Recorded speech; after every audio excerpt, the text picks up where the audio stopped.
In this video, I'm going to show you how to set a sleep timer on your Roku TV so you can automatically turn it off after a certain amount of time. Let's get started. Setting a sleep timer is incredibly easy and can be done directly from your Roku remote.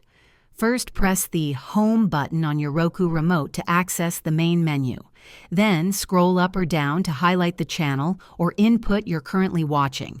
Once highlighted, press the star button or asterisk button on your remote.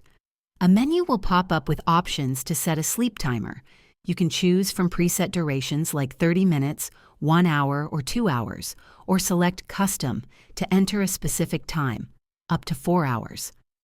After selecting your preferred time, the sleep timer will start counting down, and your Roku TV will automatically turn off once the time elapses. If you want to check or cancel the timer, simply press the star button again, and you'll see the remaining time displayed. From there, you can adjust or cancel the timer if needed.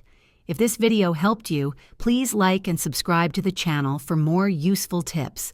Thanks for watching, and enjoy the convenience of your Roku TV sleep timer.